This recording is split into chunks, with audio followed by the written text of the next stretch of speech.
नमस्कार साथियों, आपका बहुत बहुत स्वागत है text book super coaching TGT PGT में आपका बहुत बहुत स्वागत है। दोस्तों, जैसा कि ये हम सीरीज लेकर आ रहे हैं पीवाईपी का पोस्टमार्टम, दिख रहा होगा यहाँ पे पीवाईपी का पोस्टमार्टम। आपको पता है कि आपका DSSB पीजीटी टीजीटी के एग्जाम की डेट आने वाली है और हरियाणा टीजीटी पीजीटी का भी नोटिफिकेशन आ गया है। इन साथ ही साथ एनबीएस की भी न्यूज आपको सुनने को मिल सकती है। तो इसी संदर्भ में हम लेकर आए हैं आपके लिए पीवाईपी यानी कि प्रीवियस ईयर क्वेश्चन पेपर, जिसमें हम ज्योग्राफी पीजीटी के लिए यहाँ पर ज्योग्राफी का पीजीटी का ये सेट चल रहा है। ठीक है, तो इसमें आज हम पढ़ेंगे डिसिप्लिन 2 के बारे में। ठीक है, तो ये ज्योग्राफी का पेपर जो है 11 जुलाई 2021 को हुआ था DSSB पीजीटी का, और हमारी सीरीज का नाम है पीवाईपी का पोस्टमार्टम। ठीक है, तो इसके अंतर्गत डिसिप्लिन 2 पढ़ेंगे। डिसिप्लिन 1 में हमने 20 क्वेश्चन कल कवर कर लिए थे, उनका पोस्टमार्टम कर दिया था, उनको अच्छे से हमने एक्सप्लेन किया था। आज डिसिप्लिन 2 में हम ज्योग्राफी के 20 क्वेश्चन और सॉल्व करने की कोशिश करेंगे। तो देर ना करते हुए पहला क्वेश्चन क्या है आपका? पहला क्वेश्चन क्या, निम्नलिखित में से कौन सी गर्म महासागरीय जलधारा है? कैसी जलधारा? Warm ocean current. तो गल्फ स्ट्रीम, आपकी दक्षिणी अटलांटिक विस्थापन ड्रिफ्ट, ठीक है, या फॉकलैंड की धारा, या लेब्राडोर की धारा। 4 विकल्प दिए गए हैं। तो दोस्तों, साउथ अटलांटिक ड्रिफ्ट से ही मालूम होता है आपका साउथ हेमिस्फीयर में है। कहां पे? साउथ हेमिस्फीयर में जो ड्रिफ्ट है ये कोल्ड करंट हो गई आपकी। फॉकलैंड की जो धारा है वो आपकी साउथ अमेरिका का जो टिप्स है वहां पे आपको देखने को मिलती है, साउथ अमेरिका और अंटार्कटिका के बीच में फॉकलैंड द्वीप है। लेब्राडोर की धारा जो है आपके नॉर्थ अमेरिका में है। ठीक है, नॉर्थ अमेरिका में आप कनाडा वाला क्षेत्र है। तो बचता हमारा क्या? Gulf stream. गल्फ स्ट्रीम आपको पता है, आपको गल्फ स्ट्रीम आपका गर्म जलधारा है। ठीक है, तो इसका आंसर हो जाएगा हमारा गल्फ स्ट्रीम। इसके साथ साथ हम और भी धाराओं के बारे में बात कर लेते हैं। यहाँ पे दिख रहा होगा ये मानचित्र। गल्फ स्ट्रीम क्या है? आपकी गर्म जलधारा है, और ये आपकी नॉर्थ अटलांटिक ओशियन में है। कहां पे? आप नॉर्थ अटलांटिक ओशन में। लेब्राडोर की बात कर रहे थे, तो लेब्राडोर की धारा ये रही आपकी। ये कैसी है? कोल्ड करंट है। ठीक है, ये ब्राजीलियन करंट है, आपको दिख रहा होगा। और जो आपका फॉकलैंड की जो धारा है वो यहाँ पे चलती है, आपकी फॉकलैंड की धारा, और ये कैसी है? कोल्ड करंट है। कोल्ड करंट हमने बात की थी कि जो कोल्ड करंट होती है उनका जो डायरेक्शन होता है वो ध्रुवों से इक्वेटर की तरफ होता है, और जो वार्म करंट होती है उनका डायरेक्शन जो है ध्रुवों से, वो इक्वेटर से ध्रुवों की तरफ होता है।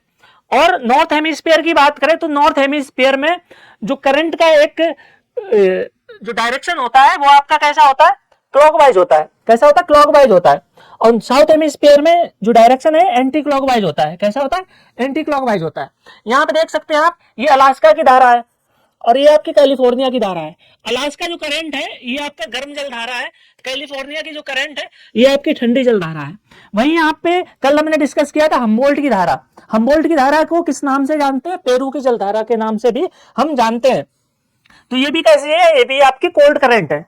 कैसी करंट है? कोल्ड करंट है। लेकिन स्थिति रिवर्स हो जाती है कब? जब एल नीनो आता है। एल नीनो की धारा यहाँ पे जन्म लेती है, जो कि गर्म जल धारा है। कल हमने जब 20 क्वेश्चन सॉल्व किए थे तो उनके बारे में हमने डिस्कस किया था। ठीक है, अब आगे बात कर लेते हैं अगले क्वेश्चन पे।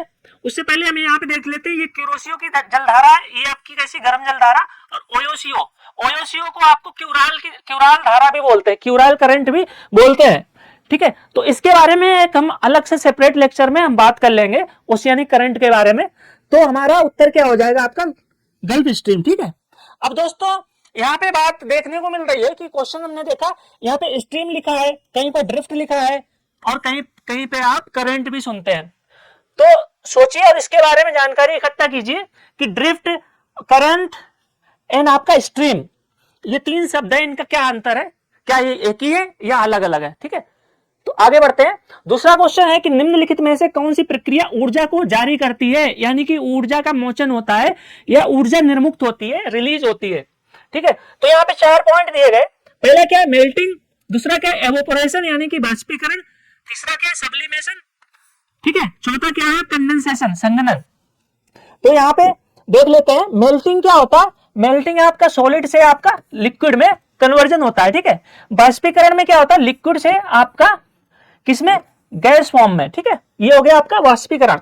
ऊर्ध्वपातन में क्या होता है? ऊर्ध्वपातन में आपका सॉलिड से डायरेक्ट क्या हो जाता है? आपका गैस फॉर्म में। ठीक है, सॉलिड से गैस में। संघनन में क्या होता है? संघनन में क्या होता है? जलवाष्प जो होती है, यानी कि जो गैसेस फॉर्म में होती है जलवाष्प, उसका संघनन यानी इकट्ठा हो जाते हैं, वो क्या बन जाते हैं, लिक्विड फॉर्म में। ठीक है, दिख रहे होंगे। अब आपने देखिए पदार्थ की 3 अवस्थाएं होती हैं, सॉलिड, लिक्विड एंड गैस। एक चौथी अवस्था भी है प्लाज्मा, उसके बारे में ज्यादा जिक्र नहीं करता है, मेनली मान लेते हैं कि 3 अवस्थाएं हैं आपका, सॉलिड, लिक्विड एंड गैसेज। ये प्रक्रिया चलती है सॉलिड से लिक्विड, लिक्विड से गैस। जब ये इस डायरेक्शन में जा रही होती है प्रक्रिया, तो ऊर्जा क्या होती है, ऊर्जा मुक्त नहीं होती है, ऊर्जा एब्जॉर्ब होती है, एनर्जी एब्जॉर्ब होती है। जब सॉलिड से लिक्विड में जाएगा तो मॉलिक्यूल्स क्या होंगे, रिलीज होंगे, लूज होंगे मॉलिक्यूल्स, तो क्या होगा यहाँ पे ऊर्जा क्या होगी आपका, एब्जॉर्ब होगी। लिक्विड से जब गैस बनेगा तब भी ऊर्जा, जो ऊर्जा है हमारा हीट एनर्जी है या किसी भी अन्य फॉर्म में जो ऊर्जा है वो एब्जॉर्ब होगी। लेकिन जब इसके स्थिति रिवर्स जब होती है, गैस से लिक्विड में या लिक्विड से सॉलिड में जब बनता है, तो ऊष्मा का विमोचन होता है, ऊर्जा का विमोचन होता है, ऊर्जा निर्मुक्त होती है। तो यहाँ पे ऐसे कौन सा विकल्प है जहां पे ये रिवर्स प्रोसेस हो रहा है, यानी कि गैस से लिक्विड, तो गैस से लिक्विड क्या हो रहा है, यहाँ पे संघनन हो रहा है। तो इसका उत्तर हमारा क्या हो जाएगा, संघनन। चौथा इसका सही आंसर हो जाएगा।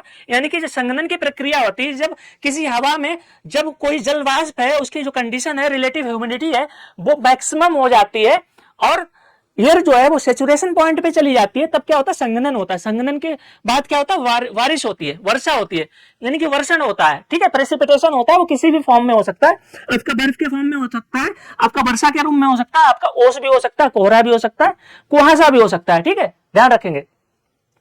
अगला क्वेश्चन क्या है, अगला तीसरा क्वेश्चन है, ग्राउंड दैट से फ्रोजन। एक कोई भी कम से कम 2 क्रमागत वर्षों के लिए हिमानीकृत रहने वाली भूमि, कोई जमीन है, धरातल है, जो कम से कम 2 सालों तक, 2 वर्षों तक हिमानीकृत है, यानी कि फ्रीज्ड है, फ्रीज जोन, उसको क्या बोलेंगे, ग्लेशियर बोलेंगे, आइस शेल्फ बोलेंगे, या आइस पैक बोलेंगे, या परमाफ्रॉस्ट बोलेंगे। तो दोस्तों इसका उत्तर हो जाएगा आपका परमाफ्रॉस्ट। यानी कि कोई भी धरातल, कोई भी जगह जो 2 या 2 से अधिक वर्षों तक हिमानीकृत रहती है, बर्फ से ढकी रहती है, कोई भी धरातल बर्फ से ढका रहता है, उसको बोलते हैं परमाफ्रॉस्ट। ठीक है, समझ गए ना। अगला क्वेश्चन देख लेते हैं, आपका चौथा क्वेश्चन है, क्या बोलता है, 132 ईस्वी पश्चात, ठीक है, के दौरान भूकंप के उत्केंद्र की दिशा का अनुमान लगाने और महसूस ना होने वाली तरंगों का पता लगाने के लिए उपयोग किए जाने वाले उपकरण को तैयार करने वाला पहला व्यक्ति कौन था। कहने का मतलब है कि पहला जो सीज्मोग्राफ, सीज्मोग्राफ से क्या होता है, आपका भूकंप लेखी, भूकंप मापने का यंत्र। तो पहला सीज्मोग्राफ किसने तैयार किया, अगर बात करें तो पहला ऑप्शन है पीसी महालनोबिस, यानी कि प्रशांत चंद्र महालनोबिस, ए होम्स यानी कि आर्थर होम्स, ठीक है, पिचैंग हैंग या जेम्स मैक्सवेल। तो दोस्तों पीसी महालनोबिस के बारे में अगर हम बात करें तो ये भारतीय सांख्यिकी के पिता बोले जाते हैं। ठीक है, जो भारतीय सांख्यिकी संस्थान जो है उसका भी स्थापना इन्हीं ने किया था। किसने, प्रशांत चंद्र महालनोबिस। ये पहले सांख्यिकीविद थे भारतीय। ठीक है, तो इनका योगदान तो नहीं लगता है, एलिमिनेट कर देते हैं। ठीक है, आर्थर होम्स, आर्थर होम्स एक बहुत बड़े आपका फिजिकल ज्योग्राफर या जियोलॉजिस्ट बोल सकते हैं। इन्होंने एक सिद्धांत दिया था, कन्वेक्शन करंट सिद्धांत, कन्वेक्शन थ्योरी, कन्वेक्शन करंट। जब आप पढ़ते हैं, प्लेट टेक्टोनिक पढ़ते हैं, तो वहां पे कन्वेक्शन करंट का सिद्धांत है, ये यानी कि संवहन धारा का सिद्धांत है। अगर हिंदी में बोले तो सिद्धांत किसने दिया था, आर्थर होम। इनका पूरा नाम क्या है, आर्थर होम। कौन सी थ्योरी दी थी, कन्वेक्शन करंट थ्योरी। आप प्लेट टेक्टोनिक पढ़ेंगे तो उसमें ये समझ में आएगा। ठीक है, फिर है चैंग होंग, चैंग होंग हमारा सही उत्तर होगा। और चौथा ऑप्शन क्या है, अगर हम बात करें तो मैक्स, जो जेम्स मैक्सवेल है, मैक्सवेल। ठीक है, तो जो मैक्सवेल है ये फिजिसिस्ट थे, भौतिक विज्ञानी थे, और उन्होंने एक सिद्धांत दिया था आपका इलेक्ट्रोमैग्नेटिक से संबंधित, इन्होंने सिद्धांत दिया था, आपने फिजिक्स में पढ़ा होगा, मैक्स प्लांक। ठीक है, तो हमारा उत्तर क्या हो जाएगा, तीसरा उत्तर हो जाएगा चैंग होंग हमारा सही उत्तर हो जाएगा, जिन्होंने 132 एडी में आपका एक भूकंप मापी यंत्र का आविष्कार किया था। और ये एक फिलोसफर थे, ये चाइनीज फिलोसफर थे, ये वैज्ञानिक बोल सकते हैं हम। ठीक है, अगला हमारा क्वेश्चन है, 5वां क्वेश्चन, कि निरंतर वर्षा के लिए किस प्रकार का निम्न बादल उत्तरदायी है। अगर वर्षा चाहिए, वर्षा कौन से बादल जो है वो वर्षा के लिए उत्तरदायी है, तो हम देख रहे हैं यहाँ पे बादलों के प्रकार दिए गए। ये क्या है, हमारा स्ट्रेटस है। एक ये क्या है, निम्बो स्ट्रेटस है, यहाँ भी स्ट्रेटस आ रहा। इनके नाम में ही आपको समझ में आ जाएगा कि कौन सा वर्षा उत्पन्न करता है, कौन सा वर्षा उत्पन्न नहीं करता है। ठीक है, यहाँ पे क्या अल्टो क्यूमुलस है, दो शब्दों से बना ये शब्द है। फिर यहाँ पे क्या है, अल्टो क्यूमुलस, स्टेटो क्यूमुलस, सॉरी क्या है, स्टेटो क्यूमुलस। अब यहाँ पे शब्दों के अर्थ को पकड़ो आप। स्टेटस मीन्स क्या, स्ट्रेटा आपका लेयर्स में, ठीक है, यानी कि स्तर। कुछ बादल होते हैं जो लेयर्स में होते हैं, ठीक है, कुछ होते हैं निम्बो एंड स्ट्रेटस, जैसा कि नाम से ही पता चल रहा है वर्षा स्तरीय। निम्बो मतलब होता है बारिश, ठीक है। तीसरा क्या, अल्टो क्यूमुलस, अल्टो मतलब मध्य, क्यूमुलस मीन्स क्यूमुलेटिव शब्द होता है ना, इकट्ठा होना एक जगह। तो क्या हो गया आपका, ये हो गया मध्य कपासी। कपास जो होती है, जो कॉटन होती है, वो क्या होती है, एक जगह होती है ना इकट्ठी। तो जो कपासी जो बादल होते हैं, कपास की तरह दिखने वाले, वो क्या हो जाएंगे आपके कपासी बादल, यानी कि क्यूमुलस, ठीक है। चौथा क्या, स्टेटो क्यूमुलस, यानी कि स्त्री कपासी। तो यहाँ पे नाम में भी छिपा हुआ है, अगर आप हिंदी के विद्यार्थी हैं तो यहाँ पे अच्छी तरह से ट्रांसलेशन किया गया, वर्षा स्त्री। तो हमारा उत्तर क्या हो जाएगा, निम्बो स्ट्रेटस। क्या हो जाएगा, निम्बो स्ट्रेटस। तो बादल कितने प्रकार के होते हैं, मेनली 4 प्रकार के होते हैं। आइए देख लेते हैं। पहला क्या होता है, सबसे ऊपर आपका होता है सीरस। सीरस क्लाउड होते हैं, जिसको बोलते हैं पक्षाब मेघ। पक्षाब मेघ, ध्यान रखिएगा, हिंदी में बोलें। उसके नीचे आपके जो बादल आते हैं वो उनको बोलते हैं स्ट्रेटस। क्या बोलते हैं, स्ट्रेटस। उसके नीचे आते हैं क्यूमुलस, और सबसे नीचे आते हैं निम्बस। जो सबसे निचले बादल होते हैं आपके क्षोभ मंडल में, आपके क्षोभ मंडल में, वो वर्षा मेघ होते हैं। कैसे होते हैं, वर्षा मेघ। इसको अच्छी तरह से हम यहाँ पे फिगर के माध्यम से देख सकते हैं। सबसे ऊपरी जो बादल है वो सीरस है। सीरस की जो हाइट है वो 8 से 12 किलोमीटर की हाइट पे ये पाए जाते हैं, और यहाँ पर आपका जेट स्ट्रीम का प्रभाव पूरी तौर पे देखा जा सकता है, ठीक है। फिर आपके आते हैं स्ट्रेटस। क्या आते हैं, स्ट्रेटस।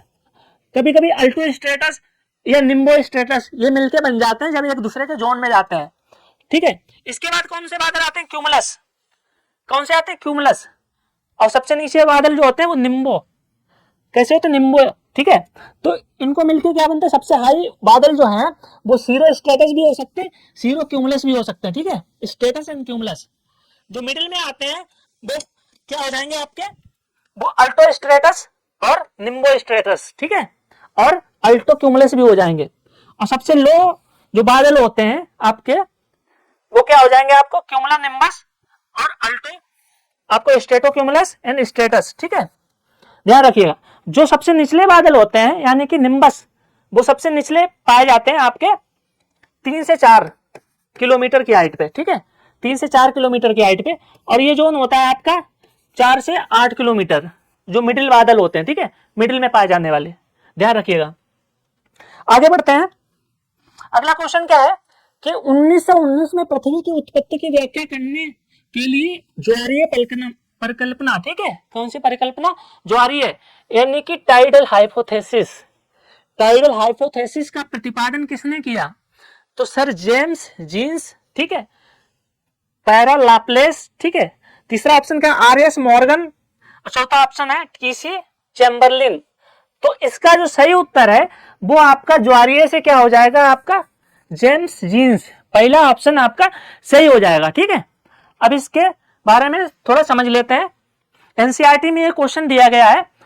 तो क्या है कि पृथ्वी की उत्पत्ति से संबंधित बहुत सारे विद्वानों ने बहुत सारे सिद्धांत दिए हैं, बहुत सारे मत हैं पृथ्वी की उत्पत्ति से संबंधित। तो बहुत सारी परिकल्पनाएं प्रस्तुत की गई हैं, और इनमें से एक है जो इमैनुअल कांट थे। इमैनुअल कांट ने, ठीक है, 1796 में, 1796 में एक परिकल्पना प्रस्तुत की, ठीक है, जिसका संशोधन किसने किया, लाप्लास ने, और जिसको बोला गया न्याहारिका परिकल्पना। जो नेबुलर हाइपोथेसिस है वो किसने प्रपाउंड की, वो आपके कांट ने, ठीक है, और लाप्लास ने उसमें कुछ संशोधन किए, ठीक है। इस परिकल्पना के अनुसार क्या हुआ कि जो ग्रहों का निर्माण हुआ धीमी गति से घूमते हुए पदार्थों के बादलों से हुआ, जो सूर्य के चारों ओर स्थित थे, ठीक है। बाद में क्या हुआ, जो चैम्बरलिन और मोल्टन थे, इन्होंने कहा कि ब्रह्मांड में एक अन्य भ्रमणशील तारा जो प्रिमिटिव सन था उसके आसपास एक तारा आया। जब तारा आया तो एक पदार्थ जो है सिगार के फॉर्म में, जो प्रिमिटिव सन था, ठीक है, जो आदिकालीन जो सूर्य था उससे वो पदार्थ सिगार के फॉर्म में बाहर निकला। जब वो अन्य जो तारा था वो दूर चला गया सूर्य से, तो यही जो पदार्थ जो था, यही पदार्थ सूर्य के चारों ओर चक्कर लगाने लगा और इस तरह से वो कंडेंस हुआ और ये इकट्ठा होके धीरे धीरे संघनित होके ग्रहों का या ग्रहणाणुओं का इसने रूप ले लिया। ठीक है, ऐसा बोला चैम्बरलिन ने, ठीक है, और मोल्टन ने। फिर बाद में क्या हुआ, इसी परिकल्पना को और संशोधित रूप देकर जो जेम्स जीन्स, ठीक है, और सर हेरोल्ड जेफरी, ठीक है, क्वेश्चन में क्या था कि इस परिकल्पना का हाइपोथेसिस किसने दी, ठीक है, तो जेम्स जीन ने फिर इसी परिकल्पना में और संशोधन किया और इसको बोला द्वैतारक सिद्धांत, यानी कि बाइनरी थ्योरी, ठीक है, नेबुलर हाइपोथेसिस, ठीक है, आपका क्या दिया, द्वैतारक सिद्धांत यानी कि बाइनरी थ्योरी, और इसको नाम दिया बाइनरी थ्योरी, ठीक है, ध्यान रखिएगा। बाद में क्या हुआ, जो रूस के ऑटो स्मिथ थे, जर्मनी के कार्ल वाइजास्कर थे, इन्होंने इसको नेबुलर हाइपोथेसिस नाम दिया। क्या नाम दिया, नेबुलर हाइपोथेसिस, यानी कि निहारिका परिकल्पना, ठीक है, ध्यान रखिएगा। तो हमारी जो बात हो रही थी वो किसके लिए हो रही थी, आपकी ज्वारीय परिकल्पना, ठीक है, ध्यान रखिएगा। तो ज्वारीय से कौन हो गए, आपके जेम्स जीन्स। अगला क्वेश्चन क्या है कि जब हवा का दबाव जल वाष्प सामग्री कैसी हो तो कोहरा बनता है। कोहरा दोस्तों क्यों बनता है, जब जल वाष्प का संघनन होता है धरातल के नजदीक, ठीक है, जब जल वाष्प का संघनन धरातल के नजदीक होता है तब कोहरा बनता है। जब किसी मीडियम पे संघनन हो जल वाष्प का, जैसे पत्ते, पेड़ पौधे, कोई फर्श है, कोई मकान है, किसी भी जगह पर धरातल पे होता है बिल्कुल, तो उसको ओस बोलते हैं, ठीक है, किसी मीडियम पे। और जब संघनन ऊपर होता है तो वो वर्षा के रूप में गिरता है। तो संघनन के लिए क्या चाहिए, स्टेबिलिटी चाहिए। जो आर्द्रता होती है, रिलेटिव ह्यूमिडिटी है, यानी कि सापेक्षिक आर्द्रता है, वो अपने चरम पर पहुंच जाती है तो क्या होता है, संघनन की प्रक्रिया प्रारंभ होती है। कई बार क्या होता है कि दो एयर मासेस भी मिलते हैं आपस में, ठंडी एयर मास एंड गर्म एयर मास, ठीक है, तब वो क्या होता है, जो गर्म एयर मास होती है उसमें एनर्जी होती है, जलवाष्प भी अधिक होती है, जो आपस में मिलते हैं तो क्या होता है, वो इसको सैचुरेशन पॉइंट तक पहुंचा देती है। यानी कि रिलेटिव ह्यूमिडिटी क्या है, जितना टेम्परेचर आप अधिक बढ़ाते जाओगे रिलेटिव ह्यूमिडिटी कम होती जाएगी। टेम्परेचर कम हो जाएगा एयर का तो रिलेटिव ह्यूमिडिटी 100% तक हो जाएगी। जब रिलेटिव ह्यूमिडिटी 100% हो जाएगी तो क्या हो जाएगा, आपका कंडेंसेशन हो जाएगा, संघनन की प्रक्रिया आरंभ हो जाएगी। तो इसमें क्या किया कि जलवाष्प कैसी होनी चाहिए, कांस्टेंट होनी चाहिए, स्थिर होते हैं तब कोहरा बनता है, ठीक है। जैसे सर्दियों में आप देखा होगा आपने, सर्दियों में क्या होता है, धरातल इतना ठंडा हो जाता है लेकिन ऊपर की जो वायु है वो क्या होती है, गर्म होती है अपेक्षाकृत। जब धरातल ठंडा होता है तो धरातल के संपर्क में आने वाली जो वायु है वो क्या होती है, ठंडी होती है। जब ठंडी होगी नीचे की वायु और ऊपर की वायु क्या है, गर्म है। लेकिन हमने जो फिनोमेना पढ़ा है कि नीचे की वायु गर्म होती है, ऊपर जाते हैं तो ठंडा मिलता है, तो इसको क्या बोलते हैं, टेम्परेचर इन्वर्जन। लेकिन स्थिति क्या होती है, पलट जाती है, नीचे की वायु ठंडी है, ऊपर की वायु गर्म है।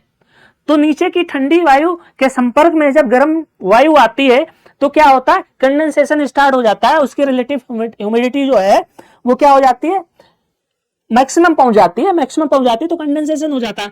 तो वहीं पे क्या होता है, धरातल के नजदीक कोहरे का निर्माण होता है जब कंडीशन स्टेबल हो जाती है। तो वही ये बात कर रहा है कि जल वाष्प की जो सामग्री है और दबाव जो है यानी कि प्रेशर है वो स्टेबल होगा, तब आपका क्या बनेगा, कोहरा बनेगा। समझ गए ना, ठीक है।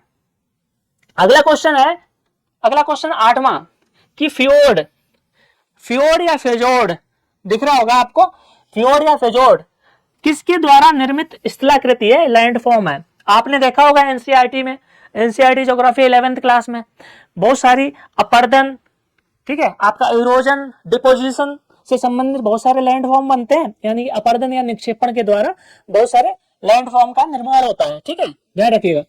तो यहाँ पे भी उसी की बात की गई कि जो फ्योर्ड है, फ्योर्ड एक तरह का क्या लैंडफॉर्म है, इसका निर्माण किससे होता है, तो क्या हिमनद अपरदन से होता है, समुद्री अपरदन से होता है, हवा के जमाव से होता है यानी कि निक्षेपण से, या पर्वत अपक्षय से होता है, माउंटेन वेदरिंग से होता है।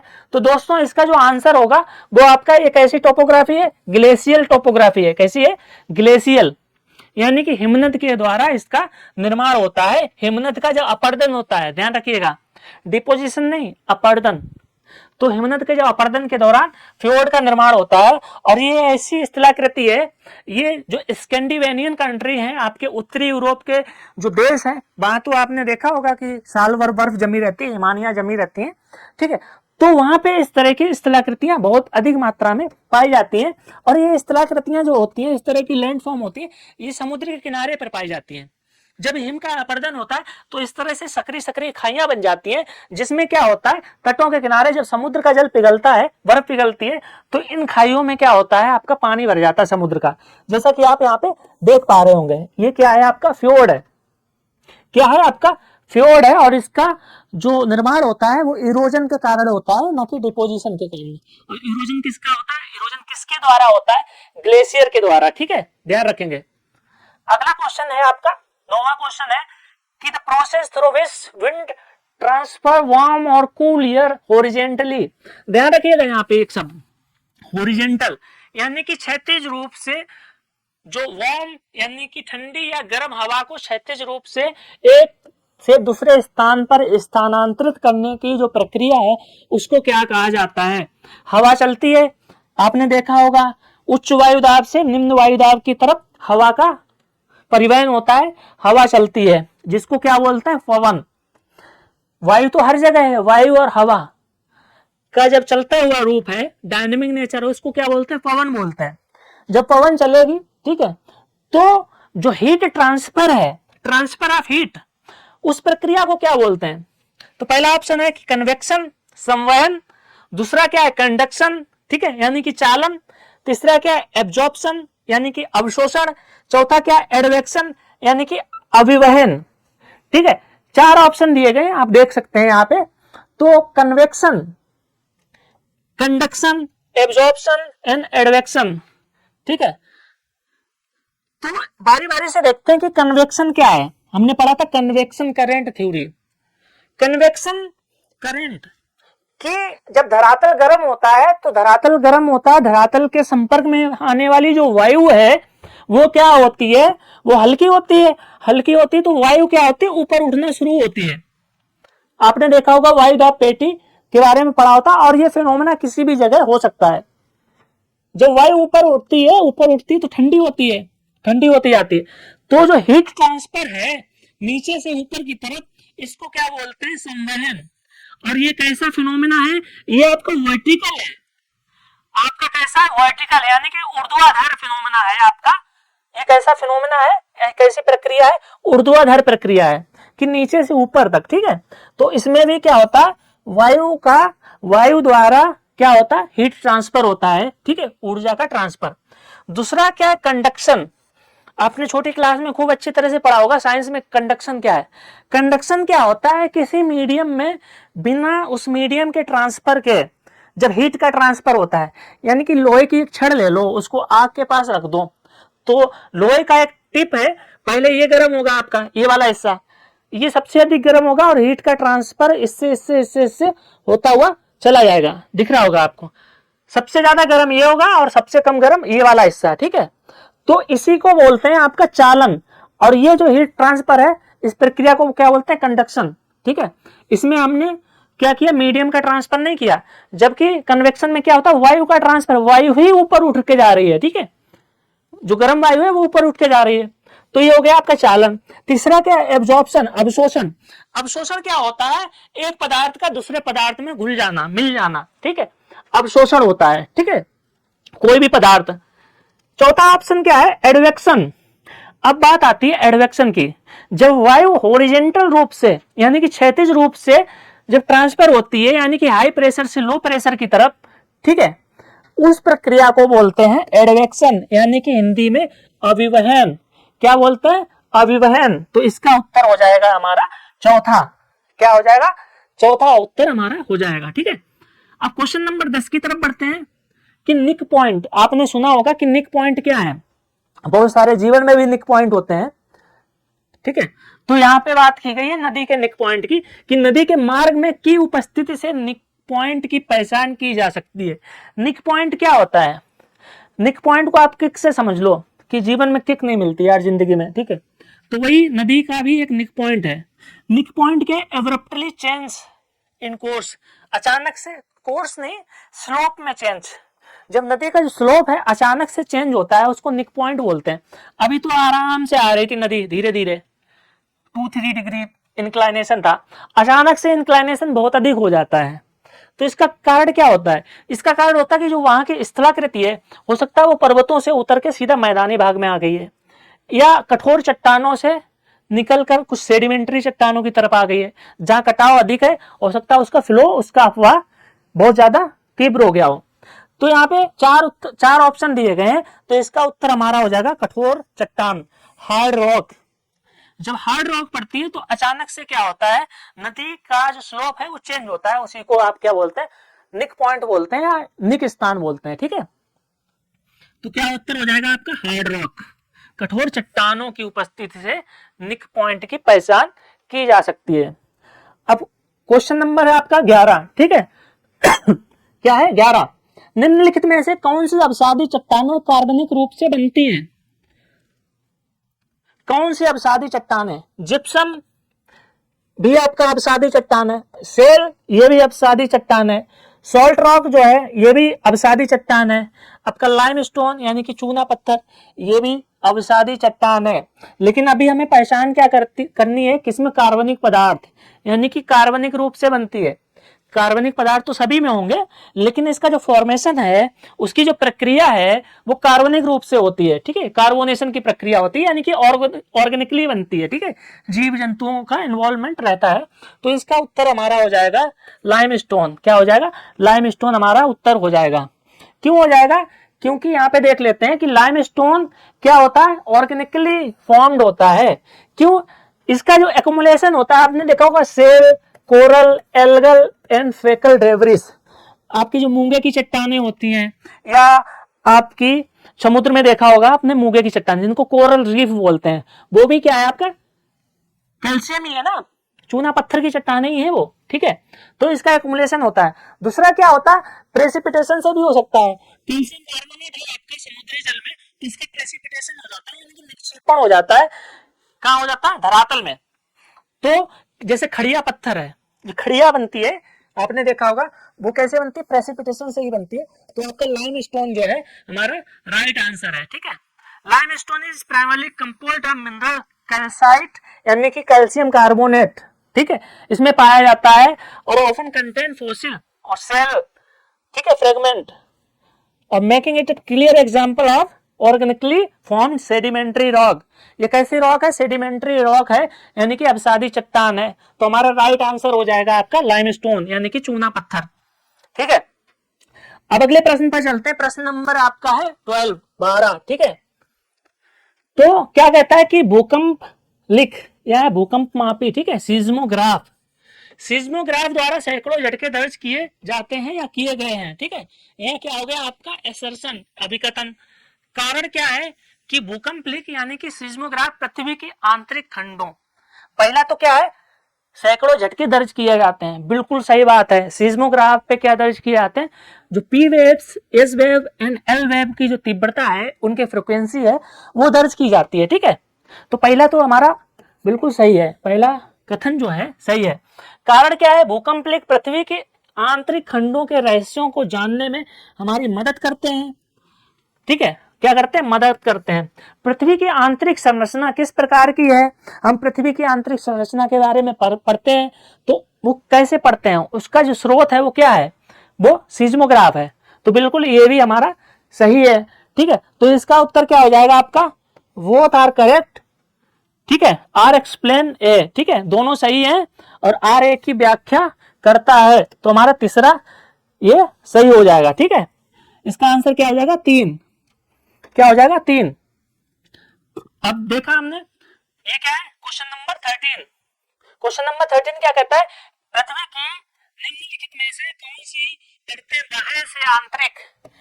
बाह्य से आंतरिक तक सही क्रम में है? ठीक है, correct order from exterior to interior, बाहर से अंदर की तरफ सही ऑर्डर क्या है? पहला क्या है? Mental, crust and core. क्या सही है? नहीं, आपका कोर, क्रस्ट एंड मेंटल सही है क्या? नहीं है, बिल्कुल ये भी नहीं है। आपका क्रस्ट मेंटल एंड कोर, यानी कि भूपर्पटी, भूप्रभार एंड क्रोड। कितना इजी क्वेश्चन है ना, कितना इजी क्वेश्चन है, आपने 6 क्लास में पढ़ा होगा। तो यही हमारा आंसर है। अपर लेयर क्या है, आउटर लेयर, अपर लेयर नहीं बोलेंगे इसको, आउटर लेयर बोलेंगे। तो आपका क्या है, क्रस्ट है। हिंदी में बोलें तो आपका भूपर्पटी। इसका उसके बाद कौन सी लेयर आती, मेंटल आती। मेंटल में कौन सी, दो हैं, एक upper mantle and inner mental. जो अपर मेंटल है वो आपका लिक्विड फॉर्म में है, लिक्विड नहीं बोल सकते हैं उसको, प्लाज्मा फॉर्म बोल सकते हैं, ठीक है। और जो इनर मेंटल है वो आपका क्या है, सॉलिड फॉर्म में है। इसके बाद आते हैं क्रोड। क्रोड में दो टाइप्स में, दो परतें हैं क्रोड की भी, ठीक है। आपका इनर क्रोड और आउटर क्रोड। आउटर क्रोड जो है वो आपका लिक्विड फॉर्म में है, यानी कि प्लाज्मा फॉर्म में है। और जो इनर क्रोड है वो आपका सॉलिड फॉर्म में है, ठीक है, जिसको निफे भी बोलते हैं। Nife means nickel and ferrum, nickel and लोहे से बनी हुई है, और इसकी डेंसिटी भी बहुत अधिक होती है। आपसे पूछा जाए कि सबसे अधिक डेंसिटी किसकी है, अभी तो ये क्वेश्चन पूछ लिया इस तरह से, हो सकता है क्वेश्चन इस तरह से पूछा जाए कि पृथ्वी की निम्नलिखित परतों में इनकी डेंसिटी के हिसाब से आरोही अवरोही क्रम में मैच कीजिए, लगाइए कौन सा सही है, ये भी पूछ सकता है। तो जो हमारा क्रस्ट है, क्रस्ट की डेंसिटी कम है। उसके बाद आपका जो मेंटल है, मेंटल की डेंसिटी उससे अधिक है, ठीक है। जो सबसे अधिक डेंसिटी है वो किसकी है, क्रोड की। क्रोड की जो डेंसिटी है वो आपका 12 से 13, ठीक है, ग्राम पर सेंटीमीटर क्यूब, इतनी डेंसिटी है। और पृथ्वी की डेंसिटी की बात की जाए तो इसका एवरेज क्या, 5.5 ग्राम सेंटीमीटर क्यूब, ठीक है। और जो आपका अपर क्रस्ट है इसकी डेंसिटी कितना है, 3.5 ग्राम सेंटीमीटर क्यूब। तो हमारा उत्तर क्या हो जाएगा आपका, क्रस्ट, मेंटल एंड क्रोड। इसको हम फिगर के सामने समझ लेते हैं। सबसे आउटर लेयर क्या है आपका, क्या है आपका, क्रस्ट है, ठीक है।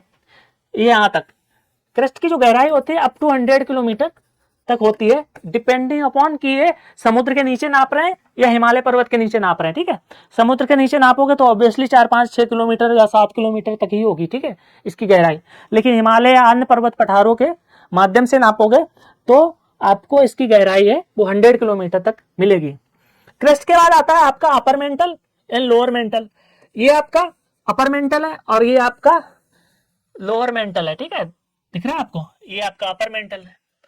अब यहाँ पे ट्रांजिशन है, बहुत सारी डिसकंटिन्यूटी है, क्योंकि ये तो क्या है, सॉलिड फॉर्म में है, तो डिसकंटिन्यूटी है आपका क्रस्ट और मेंटल, अपर मेंटल के बीच में एक डिसकंटिन्यूटी है। हमने कल बात की थी, जिसको बोलते हैं मोहर विशेष डिसकंटिन्यूटी, यानी कि मोहर विशेष असंबद्धता। क्या बोलते हैं, मोहर विशेष असंबद्धता। इसके बाद ये किस फॉर्म में है आपका, लिक्विड फॉर्म में, और ये सॉलिड फॉर्म में आपका लोअर मेंटल। अब ये सॉलिड है, ये लिक्विड है, इनके बीच में भी एक डिसकंटिन्यूटी बनेगी क्योंकि नेचर डिफरेंट है। तो इसको बोलते हैं आपका रेपिटी डिसकंटिन्यूटी। क्या बोलते हैं, रेपिटी डिसकंटिन्यूटी। अब इसके नीचे क्या है आपका, क्रोड है। क्रोड में भी दो परतें हैं। आपका ये कैसा है, आउटर क्रोड है, ये किस फॉर्म में, लिक्विड या प्लाज्मा जो भी है, सॉलिड तो नहीं है, ठीक है।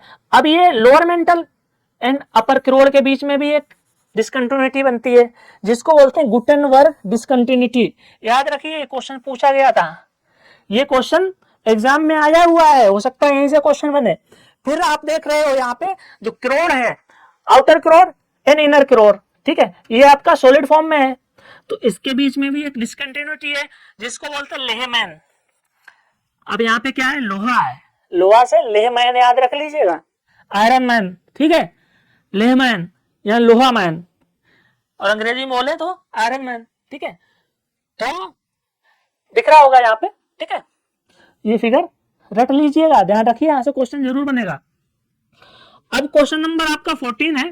14 पे बात करें कि निम्नलिखित में से कौन सा कथन रसेल के द्वितारा परिकल्पना, अभी पढ़ा था ना बाइनरी हाइपोथेसिस, तो रसेल ने भी उसमें कुछ संशोधन किए और परिकल्पना दी बाइनरी हाइपोथेसिस की परिकल्पना के बारे में कौन सा कथन सही है। बहुत सारे विद्वानों ने अपने मत दिए, और जब कोई बाद में विद्वान आया तो उसमें उसने कुछ संशोधन किया, संशोधन किए अपने हिसाब से, ठीक है।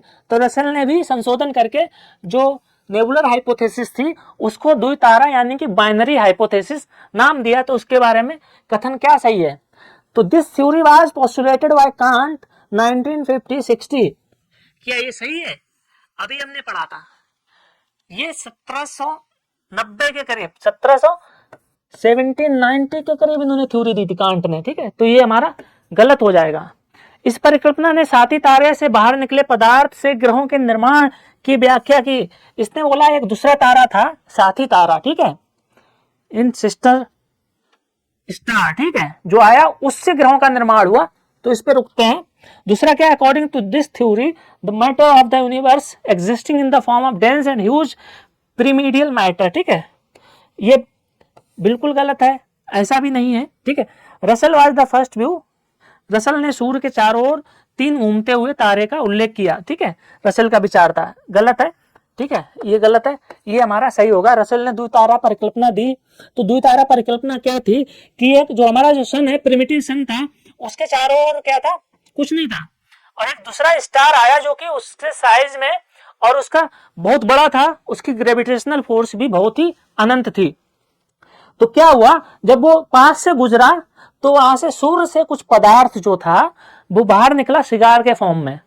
जब वो प्रिमिटिव सन दूर चला गया, जब प्रिमिटिव सन से वो दूसरा वाला जो तारा था वो दूर चला गया, तो जो निकला हुआ जो पदार्थ था वो एक तस्तरी के भांति सूर्य के चारों ओर घूमने लगा, ठीक है, घूमने लगा, और वही कंडेंस होकर, संघनित होकर बहुत सारे ग्रह बने उससे, और आपके प्लैनेट बने और आपके सैटेलाइट बने, ठीक है।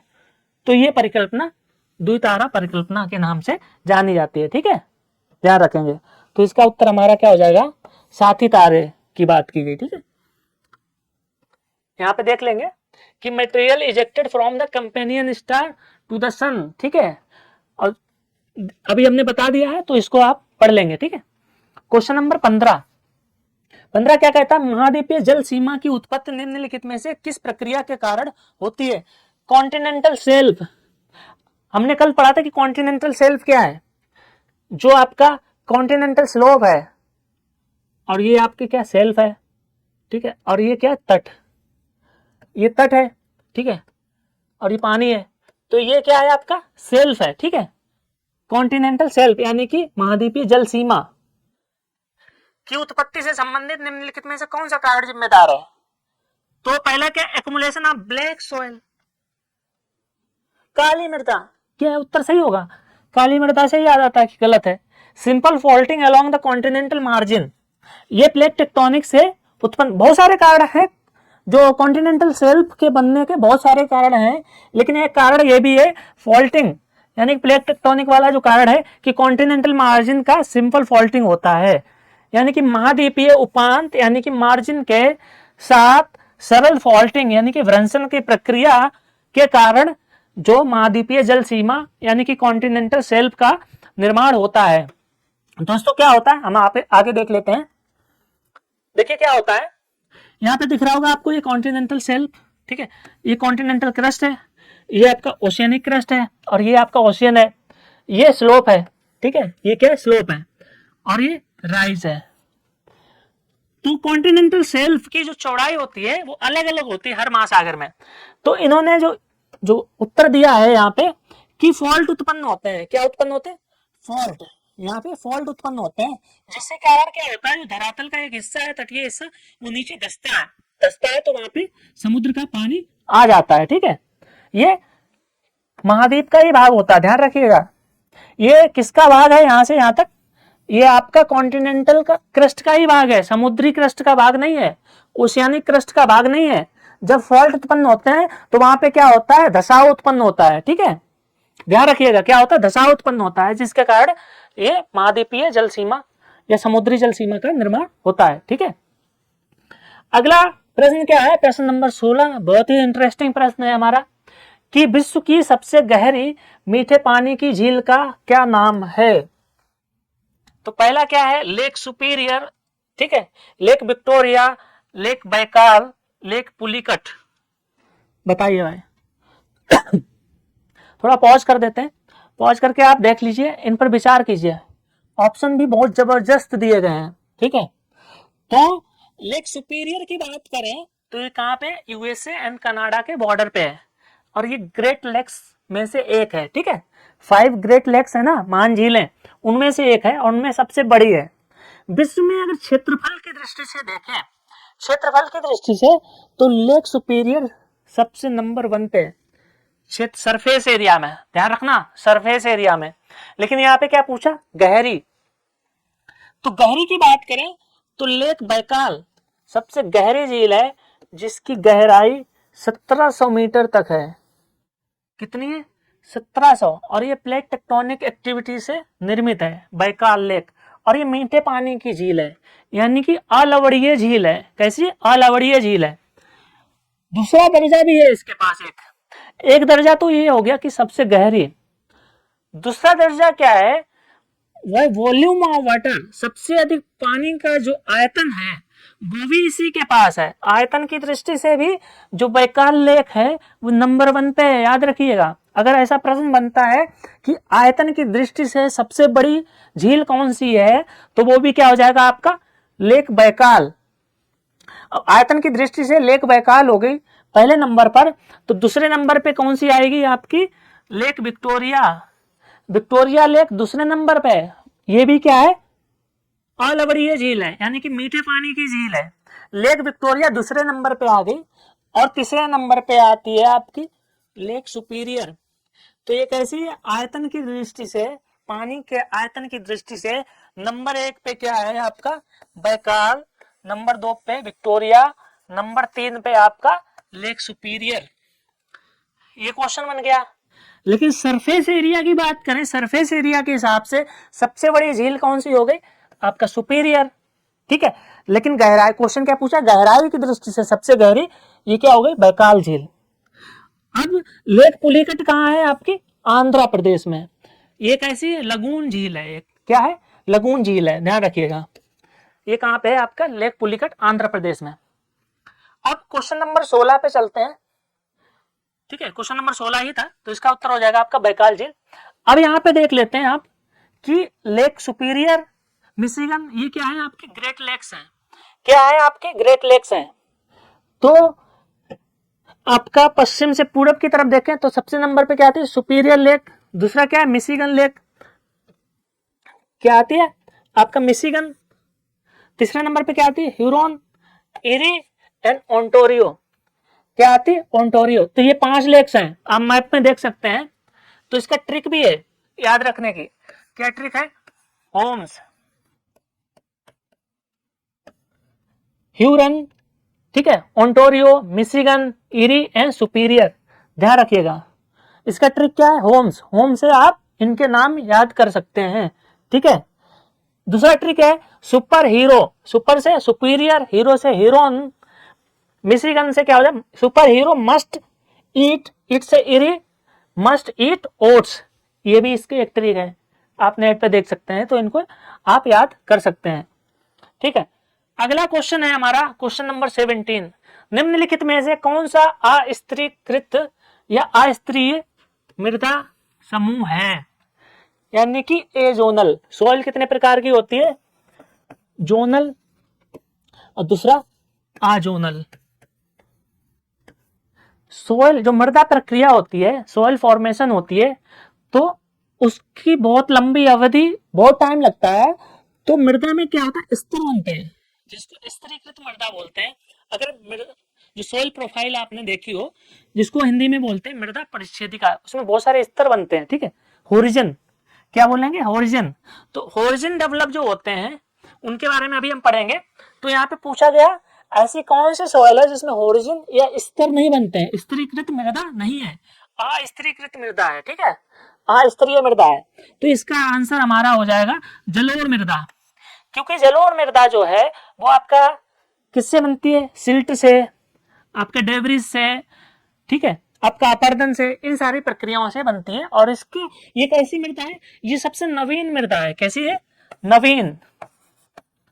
कैसी मृदा है, नवीन मृदा है। जबकि आपका पोरजोल हो, लेटराइट हो या मरु डेजर्ट सोल है, इनके बनने में बहुत अधिक टाइम पीरियड की आवश्यकता होती है। जबकि जो जलोढ़ मृदा है, एलुवियल सोइल है, जो कि सबसे फर्टाइल भी है, ये सबसे यंग मृदा है। आपने देखा होगा हिमालय पर्वत से जितनी नदियां आती हैं अपने साथ गाद मलबा लेकर आती हैं। ठीक है, और बाढ़ के मैदानों में उनका क्या कर देती है, निक्षेपण कर देती है, और उन्हीं के थ्रू इस मृदा का निर्माण होता है। अन्य नदियों के थ्रू भी मृदा का निर्माण होता है। तो हमारा उत्तर क्या हो जाएगा, एलुवियल सोइल। क्या हो जाएगा, एलुवियल सोइल, यानी कि जलोढ़ मृदा जो है वो इसका राइट आंसर हो जाएगा। अब होराइजन की बात करें तो सॉइल में 5 होराइजन होते हैं। पहला क्या है? ओ, ठीक है, यहाँ पे ऑर्गेनिक मैटर वगैरह पाए जाते हैं। दूसरा क्या है? ए, ठीक है, ये क्या होती है? उसकी निचली परत होती है जहां पेड़ पौधों की जड़ें वगैरह जाती हैं। बी क्या है? इसके बाद बी है टॉप सॉइल है, सब सॉइल है, ये आपका टॉप सॉइल है, ठीक है। सी क्या है? आपका सी वाला ये पार्ट हो गया, और ये आर क्या हो गया? बेडरॉक हो गया।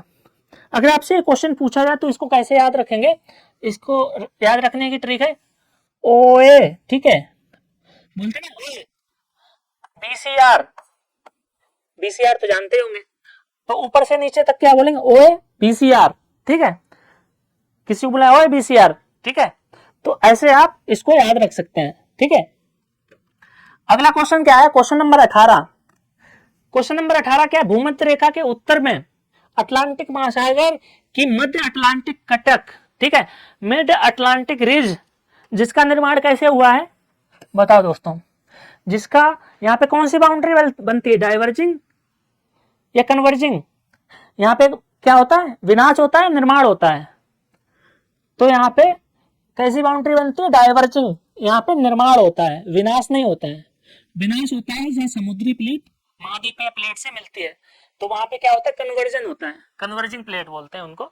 और वहां पे क्या होता है? विनाश होता है। तो उसी से क्या बनता है? मिड अटलांटिक रिज बनती है, जो कम से कम 15,000 किलोमीटर लंबी है, ठीक है। तो मध्य अटलांटिक, क्वेश्चन क्या पूछा है? मध्य अटलांटिक कटक यानी कि रिज को के रूप में जाना जाता है। उत्तर में किस रूप से जाना जाता है? तो पहला ऑप्शन क्या है? बिबले थॉम्सन कटक, बिल्कुल गलत। टेलीग्राफिक प्लेटू, ये भी नहीं है। और ये क्या? चैलेंजर उभार, ये भी गलत है। चौथा क्या? डॉल्फिन रिज, ठीक है, डॉल्फिन उभार। तो उत्तर में इसको क्या बोलते हैं? आपका डॉल्फिन राइज। क्या बोलते हैं? Dolphin rise. और इसको अगर हम मैप में देखें तो यहाँ पे दिख रहा होगा, ये आपका मिडल रिज है, ठीक है। और यहाँ पे क्या है? डॉल्फिन का प्लेटू। और इसके सबसे उत्तर में क्या है? टेलीग्राफिक प्लेटू या टेलीग्राफिक रिज, ठीक है। तो इसको क्या सही उत्तर हमारा क्या हो जाएगा? डॉल्फिन उभार। क्या उत्तर हो जाएगा हमारा? डॉल्फिन उभार। अब क्वेश्चन नंबर 19, निम्नलिखित में से कौन सा कारक सूर्य ताप के वितरण को प्रभावित करता है? Distribution of insolation. सूर्य से आने वाला जो प्रकाश है, जो सूर्य जो ताप है, उसको क्या बोलते हैं? इंसोलेशन बोलते हैं, जिसको हिंदी में क्या बोलेंगे? सूर्य तप के वितरण को प्रभावित करने वाला कारण। आपने देखा होगा कि जो सूर्य की जो किरणें हैं, सूर्य की आभासी स्थिति जो है, वर्टिकल पोजीशन है, वो आपकी कर्क रेखा एंड मकर रेखा, ठीक है, कर्क रेखा एंड मकर रेखा ट्रॉपिक्स के बीच में ही रहती है, उसके इतर नहीं जाती है। तो सबसे ज्यादा जो ऊष्मा है, जो एनर्जी है, वो यहीं पे प्राप्त होती है, ठीक है।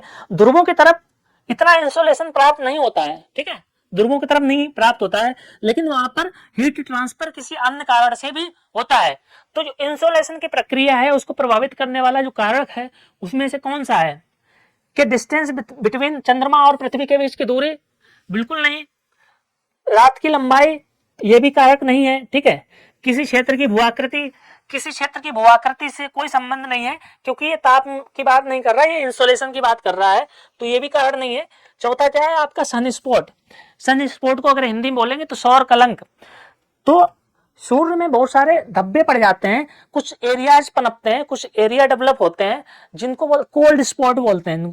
क्या? ठंडे एरिया डेवलप होते हैं, जिनको आप सन स्पॉट भी बोलते हैं, कोल्ड स्पॉट भी बोलते हैं, जिसके कारण क्या होता है? सूर्य तप प्रभावित होता है पृथ्वी पर, और ये 10-12 साल में एक बार घटित होती है घटना। तो हमारा आंसर क्या हो जाएगा? सन स्पॉट। हालांकि DSSB ने इस प्रश्न को मूल्यांकन से बाहर कर दिया था, क्योंकि इस पे काफी चैलेंजेस आए थे। ये भी एक बहुत बड़ा कारण नहीं है, ठीक है। अन्य कारण भी है, क्योंकि जो अक्षांशीय, पृथ्वी के अक्षांशीय देशांतरीय स्थिति, ठीक है, समुद्री जल का होना, वहां की स्थलाकृति कैसी है, जैसे उत्तर में बात करें, उत्तरी महाद्वीप जो है, ठीक है, जो उत्तरी गोलार्ध के महाद्वीप है, वहां पे क्या है? धरातल अधिक है। जो सदन, ठीक है, हेमिस्फीयर है, वहां पे क्या है? पानी अधिक है। तो ये सारी चीजें प्रभावित करती है इंसुलेशन को, ठीक है, ध्यान रखिएगा।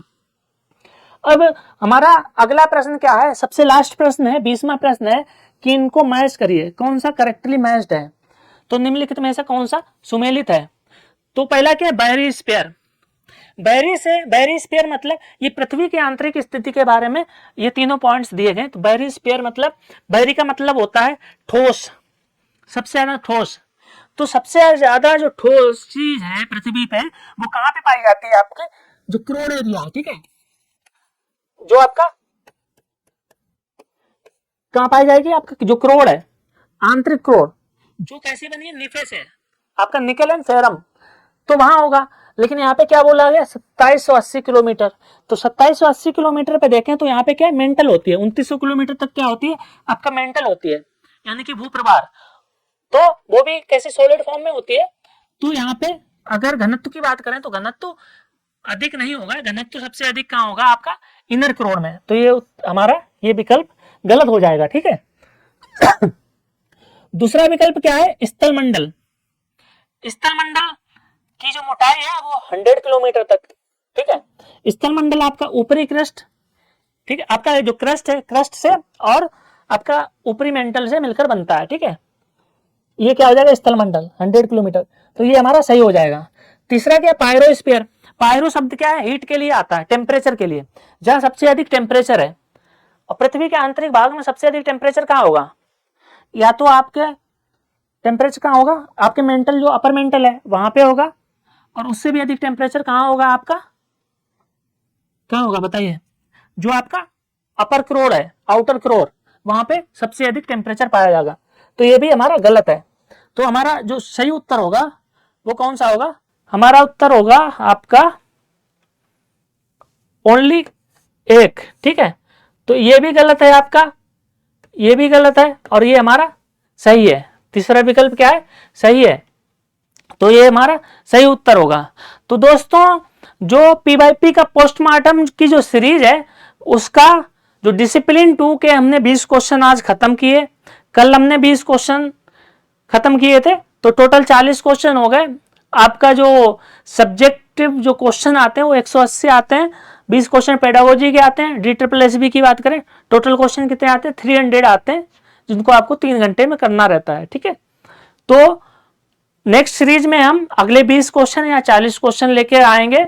तो फिलहाल के लिए बने रहिए, चैनल को सब्सक्राइब कीजिए अगर आप नए हैं, और वीडियो को लाइक कीजिए अगर आपको वीडियो पसंद आए, ठीक है। दोस्तों, हम यहाँ पे बता देना चाह रहे हैं कि जो भी विद्यार्थी सीटेट की तैयारी कर रहे हैं तो टेक्स्ट बुक आपके लिए पुस्तकें लेकर आया है। ये SME के थ्रू हमारी टीम ने ये पुस्तकें तैयार की गई हैं। तो ये आपका हिंदी एंड अंग्रेजी दोनों में आपको उपलब्ध होंगी, दोनों मीडियम में आपको उपलब्ध हो जाएंगी। आप CTET, UPTET, REET, MPTET, STET किसी भी परीक्षा की आप तैयारी कर रहे हैं तो आप ऑर्डर कर सकते हैं और डिस्काउंट भी पा सकते हैं। तो ये जो पुस्तकें हैं ये बहुत ही अच्छी तरह से बनाई गई हैं। तो हमारा वीडियो कैसा लगा? अगर वीडियो अच्छा लगे वीडियो को लाइक करें और चैनल को सब्सक्राइब करें। बहुत बहुत धन्यवाद।